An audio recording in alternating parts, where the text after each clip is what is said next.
What if I told you the greatest battle in the universe isn't fought with swords or guns, but with truth and lies? What if the ultimate showdown wasn't in some distant galaxy, but in the very depths of your soul? Since the beginning of time, stories of conflict have captured the imagination. Heroes versus villains, light against darkness, good battling evil. But where do these stories come from? What inspired them? The Bible isn't just a book of laws and parables, it's the ultimate battleground of the cosmos. And at the heart of this battlefield, Jesus Christ, God in the flesh, and Satan, the fallen one, the enemy of all that is good. Today, we're diving deep into the war that has shaped history, souls, and even your next decision. Before the earth, before humans, before time as we know it, there was worship, glory, unity, and then rebellion. Lucifer, one of God's most magnificent angels, wasn't content to worship. He wanted to be worshipped. He wanted the throne. And with a third of the angels at his side, he tried to overthrow heaven itself. Spoiler alert, that didn't end well. He was cast down. His name changed. His form twisted. He became Satan, the accuser, the deceiver, the adversary. But his war wasn't over. It just shifted battlegrounds to earth, to us. So let's meet the contenders. Jesus, born in obscurity, lived in humility. But make no mistake, he shook the very foundations of the world. He calmed storms. He raised the dead. He forgave the unforgivable. He didn't come with a sword, but his words cut deeper than any blade. And then there's Satan, the master of disguise. He doesn't scream, he whispers. He doesn't charge at you, he slithers in. He'll convince you the lie is truth, and the truth is offensive. He's not scared of churches, he walks into them. He's not scared of religion. He loves when people worship with their lips, but not their hearts. Round 1, the desert temptation. Now let's talk about the first big face-off. Jesus has just been baptized. Heaven opened. The Spirit descended. God said, "This is my Son."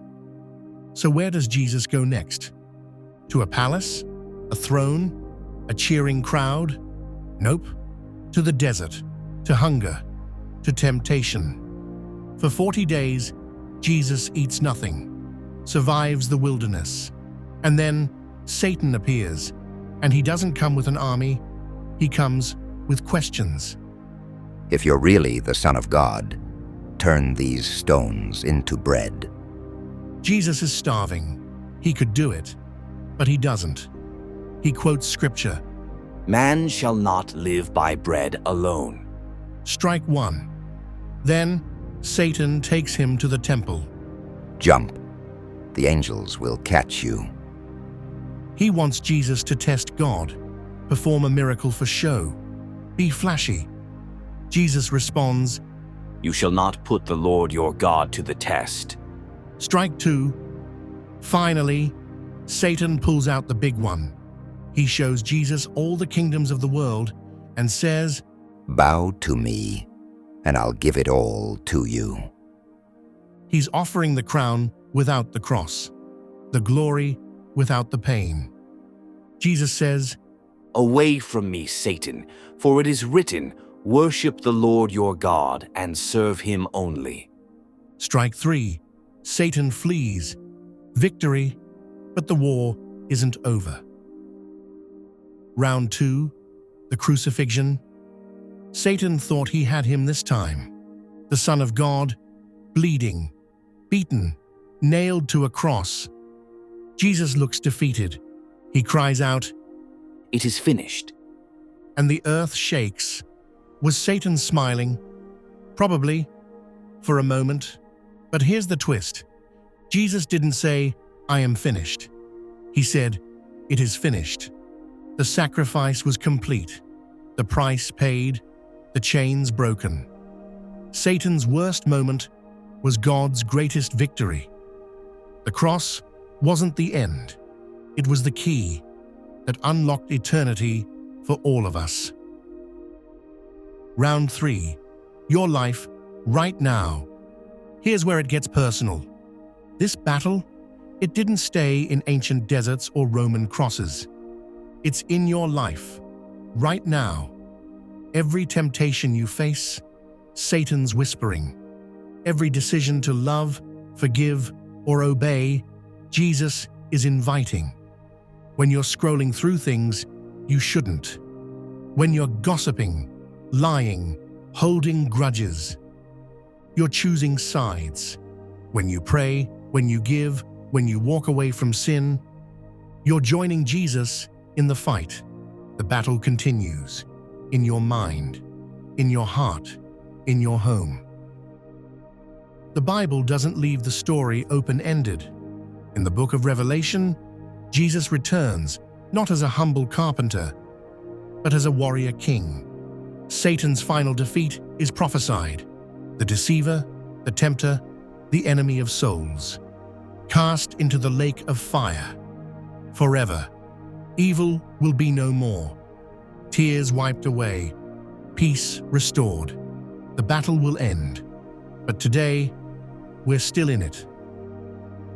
So, Jesus or Satan? You might say, I haven't picked a side.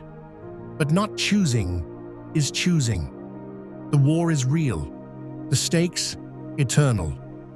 But the good news? Jesus already won, and now he's handing you a sword, a purpose, a mission. Will you fight with him or fall for the lie?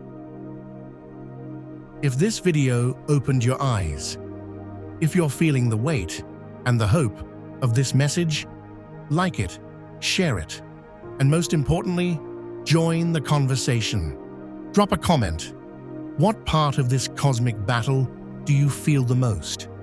Have you ever faced temptation that felt straight from the enemy?